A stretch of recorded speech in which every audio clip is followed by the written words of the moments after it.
everybody, and welcome to Bucs Bounty. My name is Stephen Brault alongside Michael McKenry, and it is a very hot day in Pittsburgh, as it has been for a while now.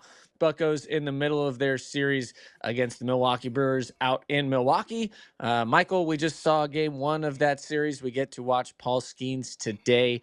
We're going to be talking about Paul Skenes. We're going to be talking about what we see coming this season, who we believe are guys that are going to be sticking around, who we believe the Pirates may be looking to bring up before the end of the season. And then we'll also be doing something fun today, making teams based on a $50 salary we've been given. Our producer, Dom Farrow, put this whole thing together. And we're going to ask you guys to judge us whose team is better, but that's at the end of the show. We're going to start right now with Paul Skenes. Michael, you got it. When you talk about the best pitcher in baseball, we're not just talking about AL, NL, Cy Young winners. We're talking about the best pitcher in baseball. It's got to be Paul Skenes right now. But if you're going for Cy Youngs, it's pretty tough to say that anybody could be better than him. Zack Wheeler has a pretty good claim in this race. Paul Skenes way better. And we'll probably talk a little bit more about this, but the reality of it is, I mean, you're on a losing team. And it's been a weird year for the Pirates, and this guy has not wavered. He hasn't faltered. He hasn't deviated. He's just dominated. And that's not easy to do, as you know, Steven. And as I know, to have a good year on a tough team or a bad team, but to have a great year and to have the year he's having is remarkable. I mean, what he's doing is so unprecedented. We've never seen anybody like him. And when we make this team, right, I was thinking about it the entire time, with a budget. Like, this guy would be probably the most expensive guy out of every Pirate that's ever played, because the buzz he has now, and two, because he's doing things that just have not been done in an era where, the OPS is king. This guy is limiting it. I mean, he literally just gave up his first 7-hit outing, and they didn't score, and they haven't scored at PNC against him since June 6th. This guy just continues to do things that are just outlandish, silly, and almost game video-esque or video game-esque. I like actually game video-esque, because he changes everything game anyways. Video, that's fun. Yeah. You know what I mean? For me, it's Paul Skenes is an entity now of himself. He is, every time he starts, right? It gets more impressive. Of course, the numbers get more impressive, but for me, what you think about is that now we're getting to the point where these are like real numbers, right? In order for him to jump his career ERA up to above a 2, like, he's going to have to give up runs multiple times. He's not just kind of had a few starts and done pretty well. And right, he had one great season as a rookie. How many guys have we seen have a great season as a rookie, an incredible season, and then fall off their sophomore year? Some guys end up bringing it back up, but there's a lot of guys who never do. And I think that at the beginning of this season, when he was just a really good Paul Skenes and not the overall amazing best pitcher of all time, possibly Paul Skenes that we're seeing now, people were starting to think like, oh, maybe he was just the best for a little while. And Jacob Mizorowski came up and he gets a bunch of fanfare, which, yeah, of course, the guy's throwing 103 miles an hour. Well, Paul Skenes threw 102 miles an hour last year, and we haven't seen him do it this year very much, because he's just pitching now. It seems like he's not trying to throw 102 miles an hour because he just doesn't have to.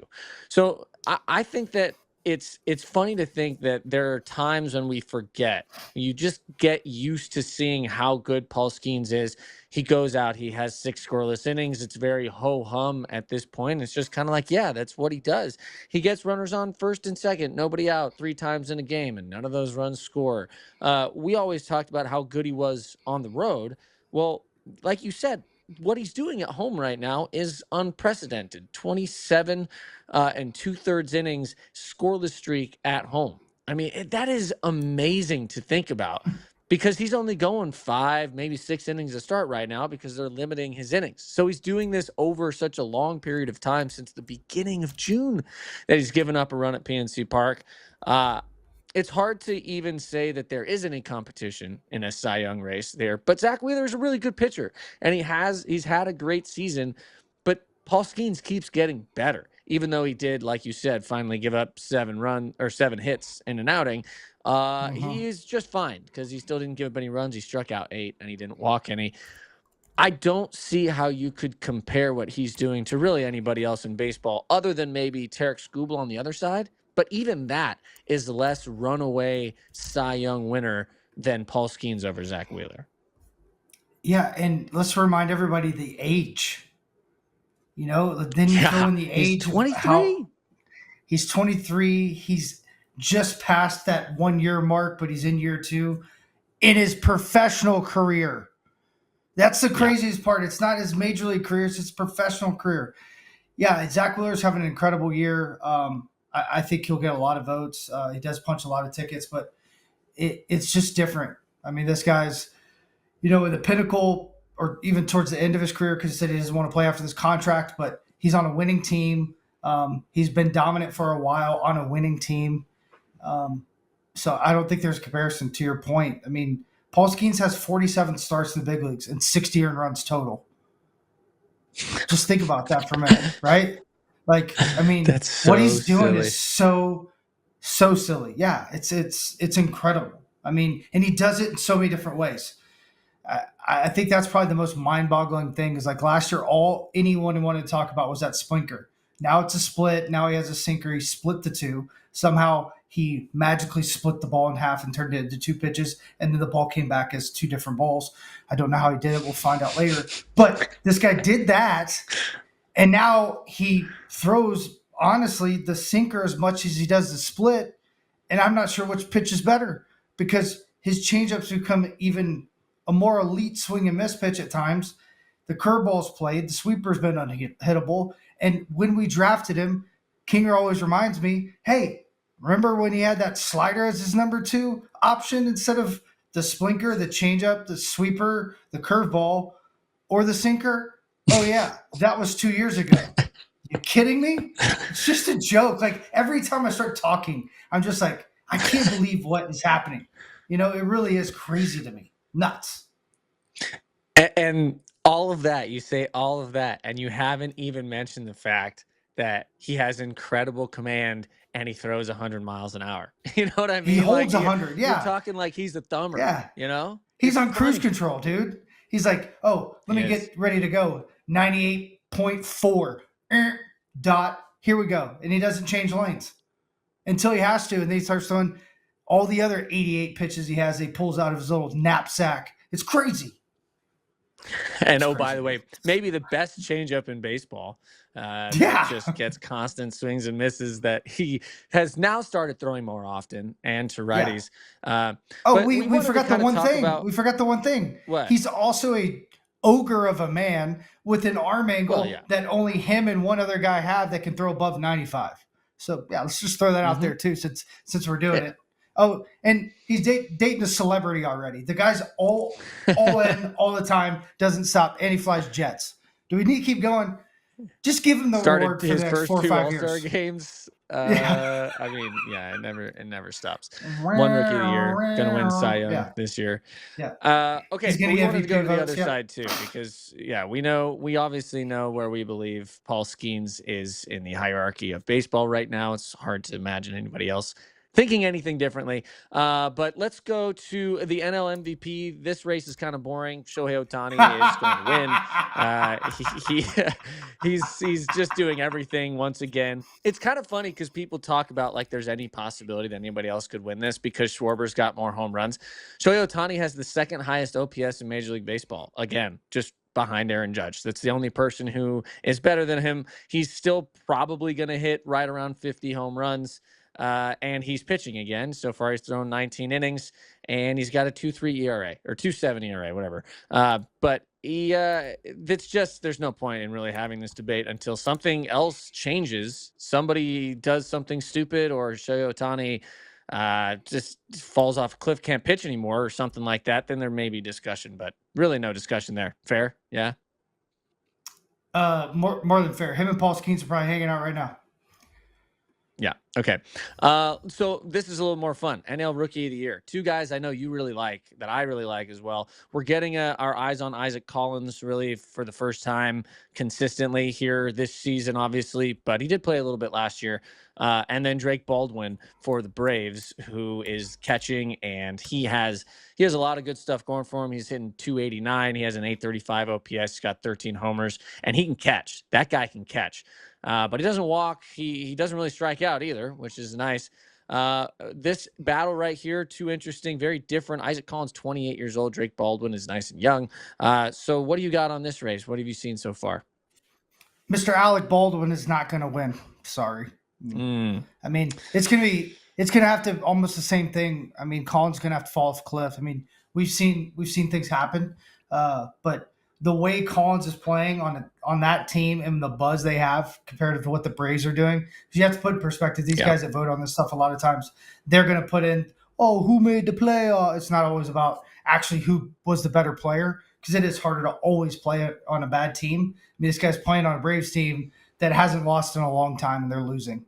So what he's doing is incredibly impressive at a primary position with, a guy ahead of him that's making a ton of money. That shows the respect and the belief they have in him. But Collins, dude, like what he's doing, he's been just an absolute terror, which we got to see firsthand yesterday. And it seems like he's just turning, things into gold. I mean, everything seems to be falling into place for him. I think he's a absolute shoe-in for that Rookie of the Year. Agreed. And I want a 28-year-old to win it. I'm not lying. Yeah, it's kind of fun that way, right? I mean, it'd be interesting to see what he does with his career. Weird. Somebody wins Rookie of the Year in the middle of a prime. They say your prime's 28 to 33. We can't call him up. He's too old. Save it, boo-boos. Get some pretty good years in there. Okay, let's go to AL MVP. This is another one of those. I don't really know how you can debate it. It's unfortunate because for me, it's pretty obvious, but I'm sure you will want to debate it. Judge versus Cal Raleigh. Aaron Judge is 109 games, so the amount of games a little bit low for me. Obviously, not. You're hoping to see that more at the close to all of the games, but he's been doing pretty well, staying healthy for the most part. He's first in batting average in Major League Baseball, and he's first in OPS in Major League Baseball. And I really don't know if there's much else to say other than that, because he just is Mr. Consistent when it comes to somebody that you want to be on your team, be in the middle of your lineup. He is probably the best just pure hitter in baseball, and he's a monster. And every time he comes up to the plate, I think he's going to hit a home run, and I'm surprised when he doesn't.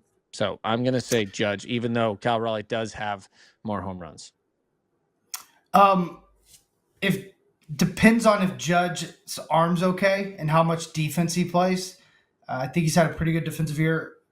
Cal Raleigh is going to possibly be in a Gold Glove talk again. So if you add both up, Cal Raleigh's impact on a game on a daily basis is going to be something they can argue in a different way. And I think it'd be a better story, to be honest. I do think Judge, by the numbers and by what he is for his team, you could probably say it's an absolute slam dunk. But if you took Cal Raleigh away from the Mariners, are they the Mariners? So you could kind of go back and forth. I do think the catching position is way more valuable. And I don't think necessarily you could just look at, just the offensive production. So it's going to be the defense that boils down to, even if Judge wins in batting average, because if Judge had to catch, he wouldn't win in batting average. So that kind of changes the whole thought process. Yeah, I'd like to see a 6'8" human get back there, though, to be honest. They'd have to make special gear. I bet they would just call Iron Man, hey, dude, we need to borrow this, or Juggernaut. Same helmet. I'm the Juggernaut. I'm the Juggernaut. So, look, a tough debate there. I think it's fun to actually think about who could win that, because two people have legitimate chances. Judge and Raleigh both have their arguments. Let's go to the Cy Young. I'm going to be honest, man. I thought this was going to be very, very obvious about who was going to win the Cy Young in the AL. I thought it was obviously Skubal. I knew Crochet was doing well, Garrett Crochet with the Red Sox this year, but man, their numbers are very similar other than whip. Where Tarik Skubal hasn't beat. He's got a .86 whip on the season, which is insane. Other than that, I mean, Crochet's right there with him. He's got 7 more innings. He's got a little bit higher ERA, but not by much. He's got one more strikeout. So Crochet is making a case for himself, but still right now it's got to be Skubal. Yeah, you could start debating on size of market too, because what Skubal's doing. Once again, if you take Skubal away, I think if you take either one of those guys away, that both teams are different. Red Sox are playing incredible. Detroit's probably going to make the playoffs as well, and they're playing really well.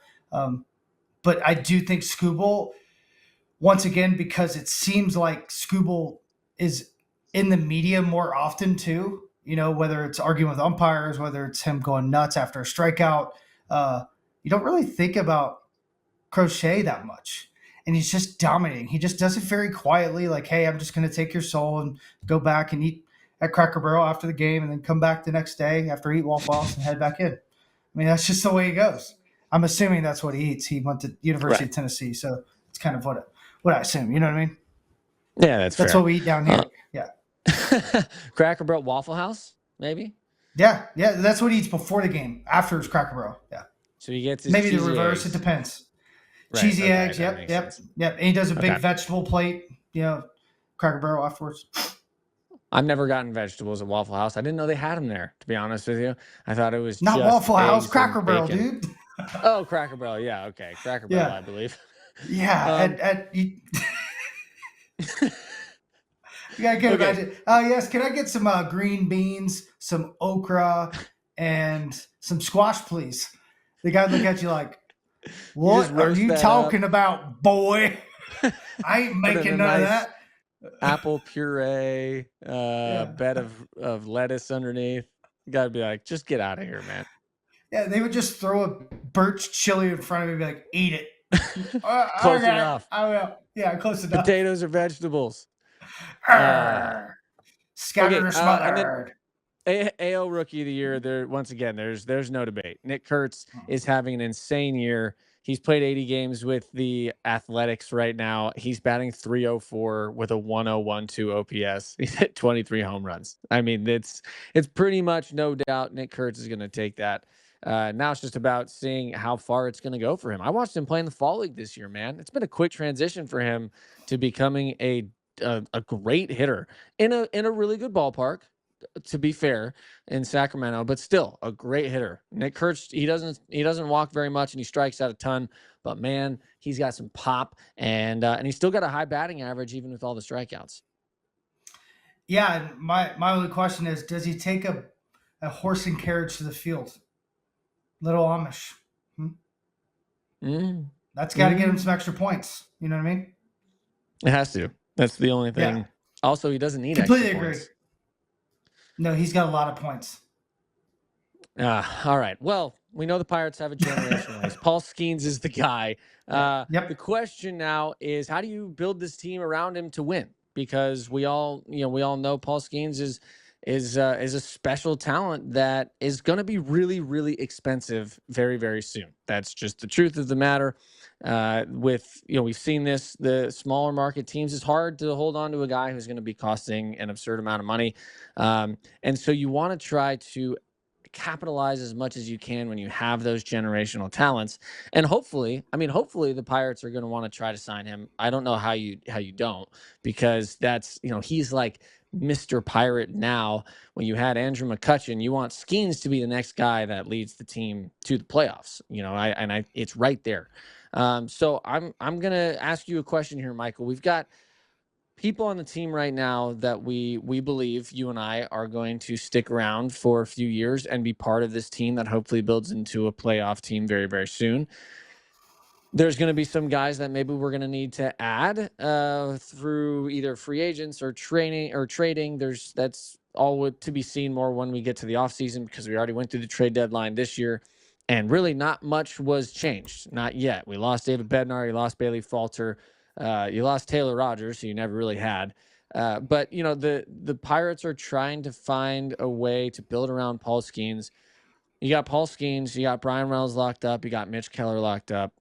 Are there any other players that you are keeping a focus on right now as somebody that maybe the Pirates are going to want to keep around to build with underneath Paul Skenes? I'm locking up Nick Gonzalez. Same.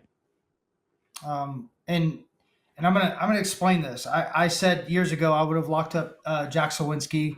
Triolo would have been on my list years ago. If they don't do it, I think the product you've received from guys that had that, probably opportunity to get that team friendly deal, you see that the closer guys get to arbitration or whatever have you, a lot of times you see the anxiety come, you see the panic come, like their agents are talking about it and the numbers kind of falter. It's not with everybody, but I'd say it's about 50-50 if I'd take a guess, if not 60-40. Some guys step up in that moment.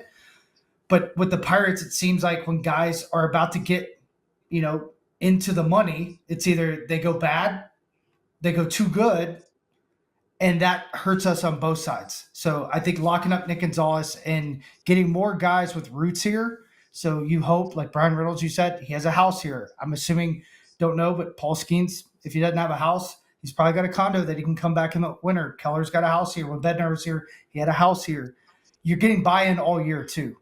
And when people consider it their home on teams I've played for, it usually goes way better. I use Andrew McCutcheon too. He's another guy that lives here because they have buy-in for the city. They know more people. Their families are way more comfortable, which is not talked about enough. So Nick Gonzalez will be number one, and I think you can't wait. I like that. I think Nick Gonzalez, for me, there's not many second basemen out there that are going to give you what Nick Gonzalez is going to give you. And that is probably not even saying enough for what he means to a team because, I mean, think about it, man. It's a position that you just generally don't get too much offense out of. And he plays really good defense. He's got the arm to play. Maybe he could play third. Maybe he could play shortstop. He could definitely fill in for when you needed, to move somebody around one day, but you still wanted his bat in the lineup. You can move him around if you need to defensively. So offensively, he gives you great numbers. He is the best hitter on the Pirates team this season right now when it comes to his OPS. The batting average is right there at the top. And he just continues to get better. It seems like he seems to continue finding who he is, and he's not afraid of just going up there and swinging at the ball and seeing what happens. And that's my favorite brand of baseball. You're going to see that when we go to later in the show to build the team. A lot of the guys I chose are the brand of baseball that I enjoy the most.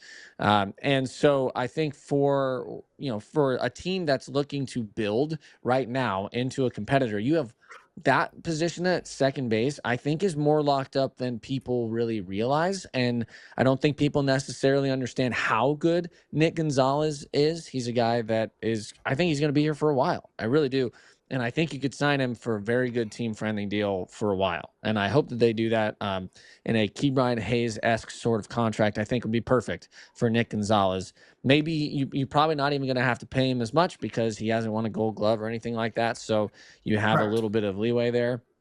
But I don't know. Is he in the running for Gold Glove this year? I honestly don't know. I should probably not even bring that up if I don't have the basis to. I think he'll be.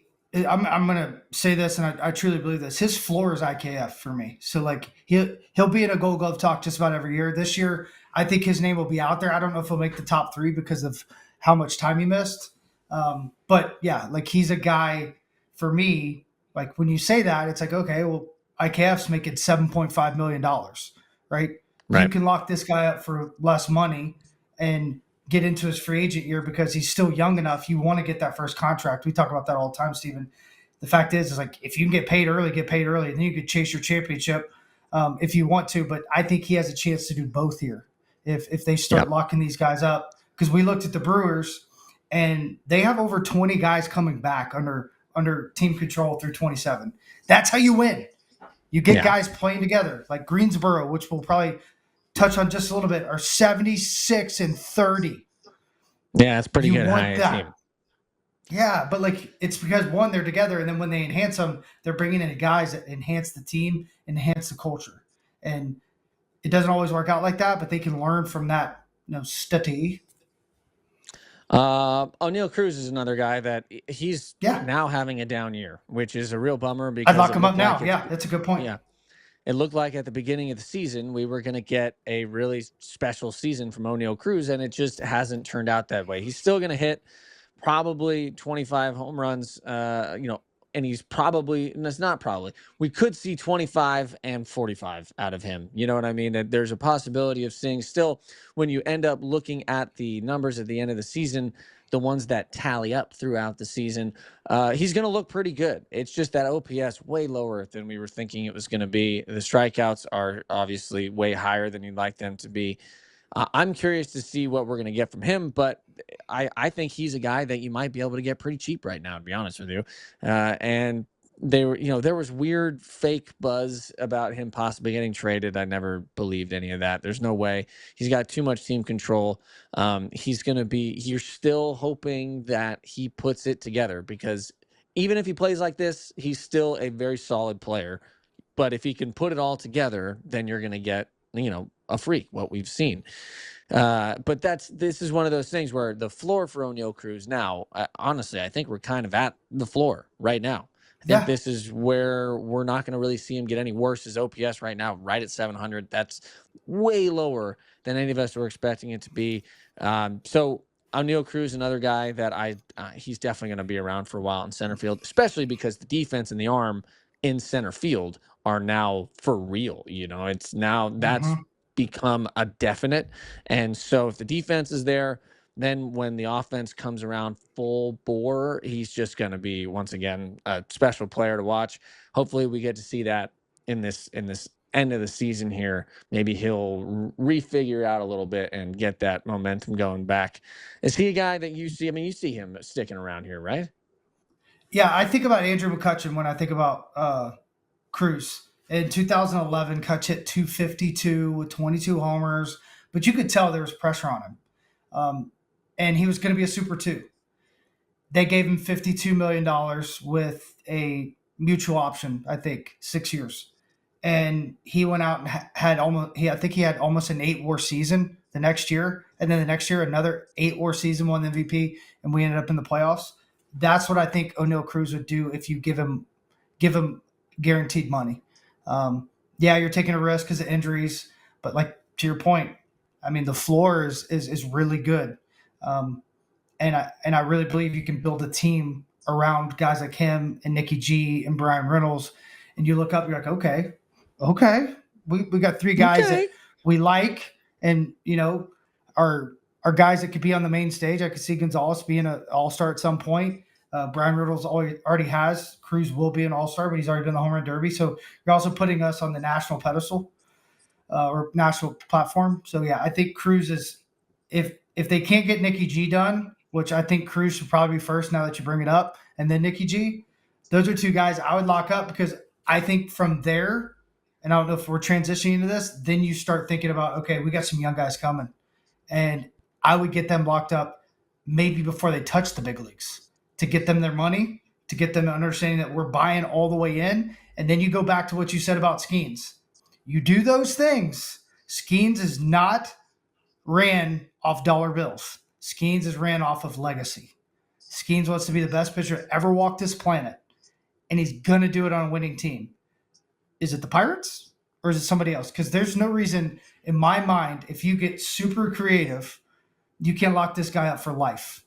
Because why wouldn't you want to play for the same team forever with no trade clause and say, I own every part of my career? Every dude, that's the dream. And he's 23. You could pay him 20 years, and you're still going to get value out of him because he's going to show up as a special assistant. Like Vinny Castilla is still getting paid by the Colorado Rockies. He was playing banana ball yesterday. So he's still bringing value to that ball club. He's still loving on those young guys. He's getting paid $500,000. You know what I mean? Like, as a special assistant, I don't care. You want this guy around everybody. Maybe that's not something he's interested in, but shoot, that's what I would do. If you prove to him that, hey, we're going all in here, I think he would accept a deal that was team friendly with incentives. Because I think guys should get paid if they play really, really, really good, and he'll do that. Yeah, I mean, hey, I want to see it too. The question is, will we? That's where it's at. It's tough. Probably not. It's tough but sell. we He's can going to hope. be a lot of money.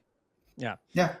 So some guys that we could see possibly coming up here as, but just quickly before we get into our last segment, I want to get. We've talked about Bubba Chandler a decent amount on the pregame postgame show, but he has not been great recently. Again, His last stretch of 5 starts, he's won 3 with a 6.94 ERA in 23 innings. He's given up 31 hits in 23 and a third innings. And that to me is a little bit worrying because he should be a guy who who doesn't give up many hits, limits them. But he's still Bubba Chandler. And I do think part of this could be that we all thought he was going to be up here earlier. I think he probably thought he was going to be up here earlier. And it can wear on you mentally when maybe you're not where you think you should be. And obviously there's plenty to say, oh, you got to be strong enough and mature enough not to think about that stuff. But we're all human beings. And I'm sorry, but stuff like that can happen. I'm not saying that's definitely the case, but we all know Bubba Chandler has great stuff. What we're looking for is the command. And I'm curious when we're going to see him in Major League Baseball, but it's got to be this year. But when? I have no idea. It's worrisome for me. I say this all the time. If we want to win, and I do believe we can win next year, he's got to get to the big leagues. And like yesterday, I don't think it matters if he starts in the big leagues. I think it matters if he stacks up his mind against major league hitters. I think he's a guy that's going to level up, especially around Skenes. We watch Ashcraft do that. We watch Burrows do that for a minute. Obviously, Burrows had a run, but I know you've been around guys. You were around Tyon. You saw Glass now. Like we've also seen where they dominate in AAA and they come to the big leagues and they struggle. I think it's the opposite for him, and they are watching his innings just like they are Ashcraft and Burrows and Skenes and everyone else, except probably Mitch Keller because he's your horse. So what that reality is, like bring him up, throw him in the bullpen. We got another Swiss Army knife, or do an open and then follow him up with Majinski or whoever. This guy needs to get some time in the big leagues. He needs to know what it's like to pitch in September. So we have him next year if we do make it to October.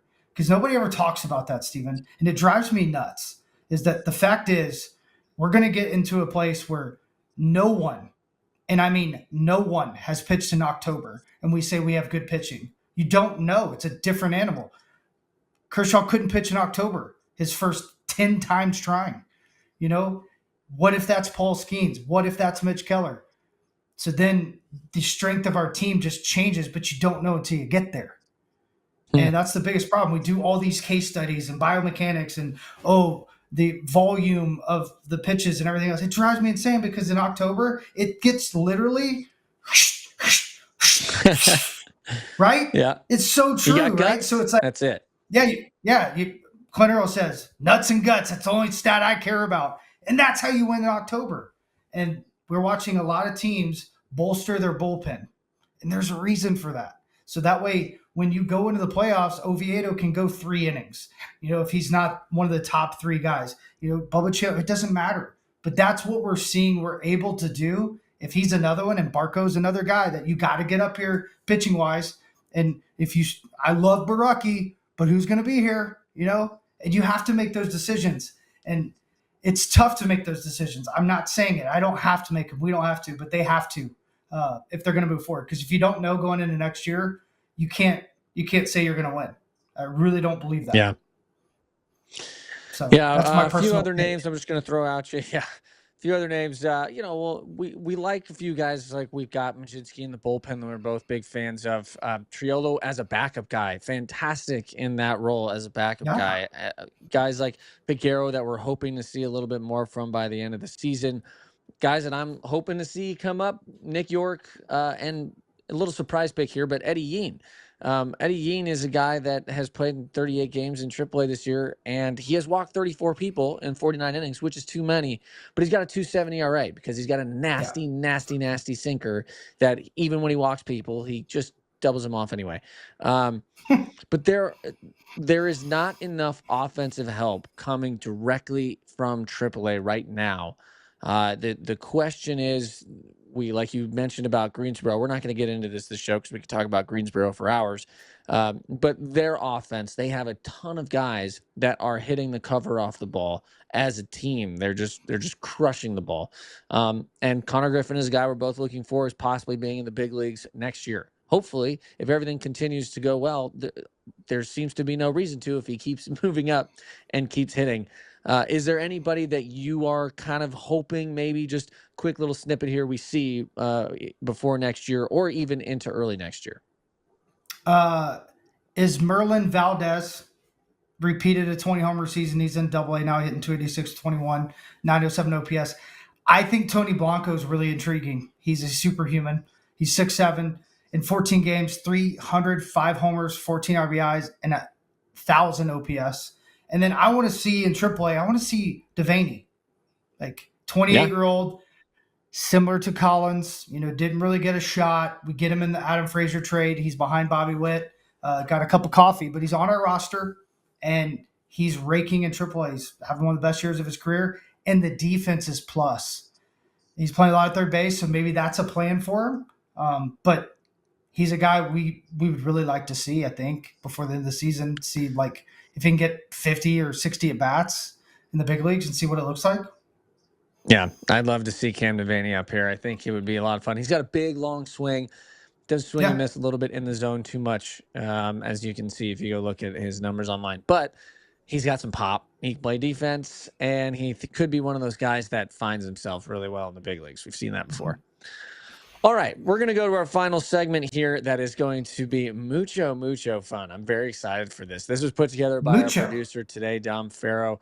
It is called Build-a-Bucs is what we're going to be doing. We're going to be doing a draft of hitters from the all-time Pirates lists. We have given ourselves 3 options in each position, so we're going to each choose 8 players out of those 24 options. And each player is worth a certain amount of money, and we've got $50 to spend. We're going to do this together. We're going to compare our teams. You guys can tell us which one you think is better. Hit us up. You can watch us on YouTube, subscribe, obviously, or you can go to anywhere you get your podcast and listen to us. But Michael's got a really pretty face, so I really think you should watch on YouTube and follow us. We're going to have a lot of fun with this. Okay, so Build-a-Bucs. This is how it's going to work. I'm going to kind of describe the 3 players that you have options to choose, Michael, and then we will keep a running tally of our team's cost to get to that $50 as we go through this. All right. Are we ready to do this? Michael, we're going to start with the hitter's gauntlet. We're going to be choosing hitters, and we're going to start with Michael's position, catcher. Michael, you are not a choice. Manny Sanguillen, known for this high average hitting and clubhouse leadership. He's a 3-time All-Star. He hit 300 or better 5 times as a Pirate, and he's Manny Sanguillen. So, I mean, just talk about the smiles. Jason Kendall is going to cost $6. Fan favorite, All-Star, known for durability. He was on base all the time.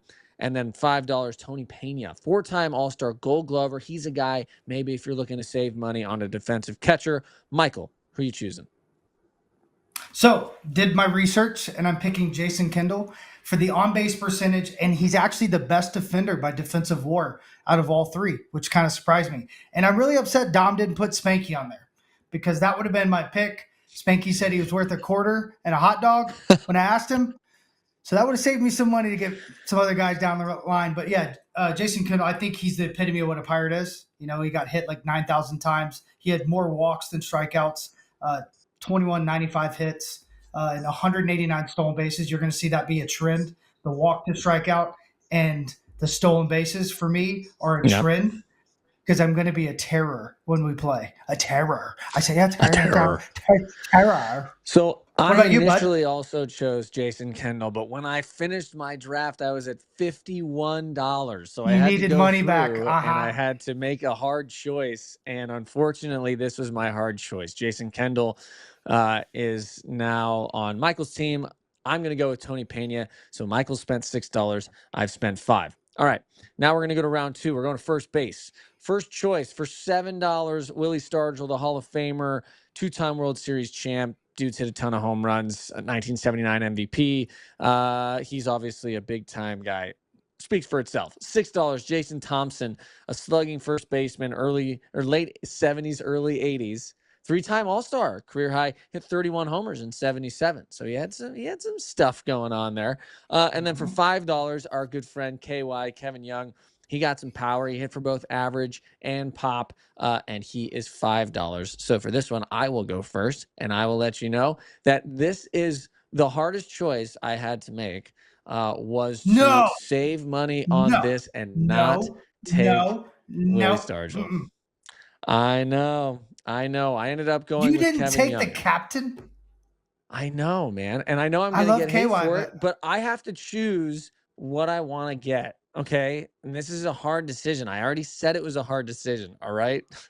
But I am going to stick by KY because that's my guy. And KY is going to love that I picked him too. So that adds to the general help of my team. So I'm going with KY. I have a feeling I know who you're going to choose. ha ha ha. Well, I want the stars, so I picked Willie Stargell. 5 times 100 RBIs, 2 times 100 runs, 475 homers, Gold Glove defender, and he also plays outfield, so he's got versatility. And 2, I think KY is going to like me more for picking Willie Stargell because you're crazy. Here's the $7 problem. minus 7. You're gonna have to give up people later in this round because you're just getting all the more expensive guys to start. So you're gonna have to make sacrifices later. I had to make sacrifices earlier. All right. You only get $50. The I next am one's going to blow sad you I did away. not. Hey, the No, it's next not, one, because the next one I'm definitely choosing $5 Johnny Ray. We've got $7 Bill 1,000%. Mazeroski at second base. Hall of Famer, obviously, probably the best defensive second baseman in MLB history. Hit that home run in 1960 in Game 7. Probably the coolest home run ever hit. $6 Neil Walker, who is the Pittsburgh kid, friend of ours, is a color commentator, and he's an all-star. He's a really good player in his own right, good defensive player as well. And then Johnny Ray. He was a singles hitter, Gold Glove defender, and a key part of Pirates teams in the 80s. And I think both of us are probably going to choose Johnny Ray there. That's my choice there. It's a good place to kind of save some money. Unfortunately, it would be great to have the Maz. We love Maz, but I mean, hey, Johnny Ray, good defender, can hit for contact, gets on base. I'll take that guy. Yeah, and he's a switch hitter, right? Yeah. Didn't run a lot, but I think there's a reason for that. He could run. Once again, more walks than strikeouts. Could really hit. I'm a fan, big fan. Didn't really know much about him. Read about him, and he had a sick mustache. Just saying. He did. He did have. I think I saw the same picture you did. Yeah. Yeah. Okay, so now we're gonna go to round 4. This is our shortstops right now. Let's see, Michael. What money are you at right now? Have you kept $3. Have you kept I'm at pace of how $3. much money you spent? Yeah, I'm at 17. I had to do this a couple times. Yeah. So yes. Oh my gosh, I did do this wrong. I knew I did this wrong. I'm at 15. That was my mistake. I may have an adjustment later because I may have accidentally saved some money here that I wasn't aware of. Okay. Well, round 4, everybody needs to shortstop. save. I don't need to.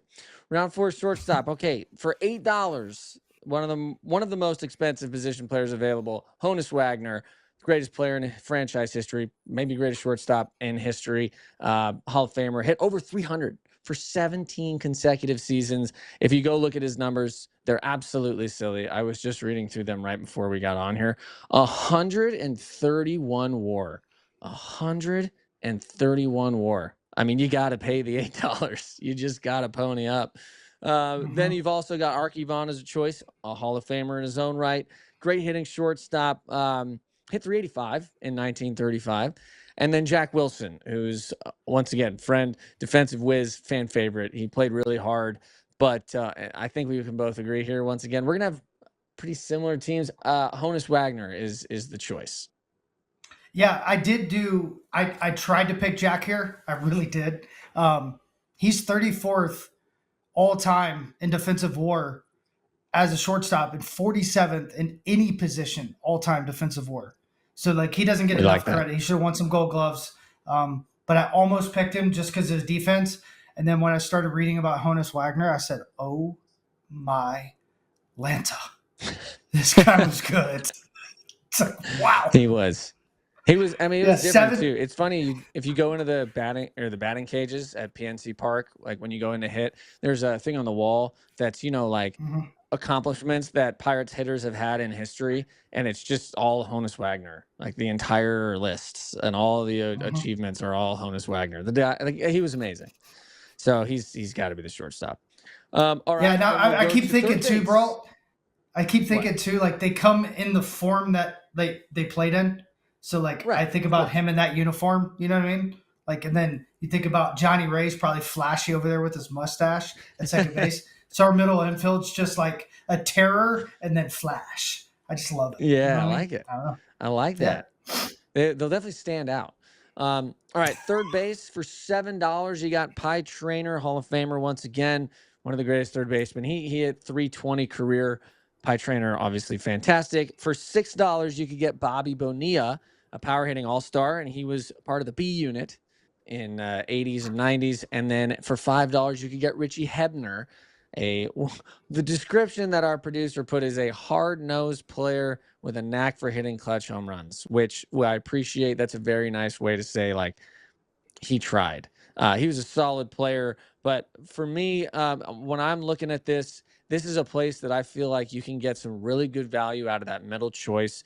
For me, it's Bobby Bonilla.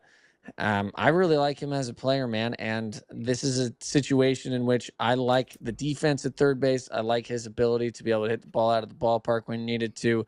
I'm going to go with Bobby Bonilla, which puts me now at $29. Michael, who are you going to choose? I just can't believe you didn't go with Hebner. Why? Did you see his numbers? He's better than Bobby Bo. I mean, come on, man. I think that and his name's Richie. You pay the man with his name's Richie. I mean, I'm just saying, 33 WAR. He had 1694 hits. Once again, another guy with more walks than strikeouts. But yeah, he had some huge years. I like him, and he's another lefty. I needed a lefty with Honus Wagner being a righty because I'm making a balanced lineup, kid. That's what I'm saying. Yeah. We'll see. We'll see what your balanced lineup looks like in the outfield now. You did save money on there, though, so that's good. All right, let's go into right field. Steven is at $29. That is me. Michael, what are you at? I have 31. That's $31. All right, so you got $19 to spend here for our last three positions. We're going to start in right field.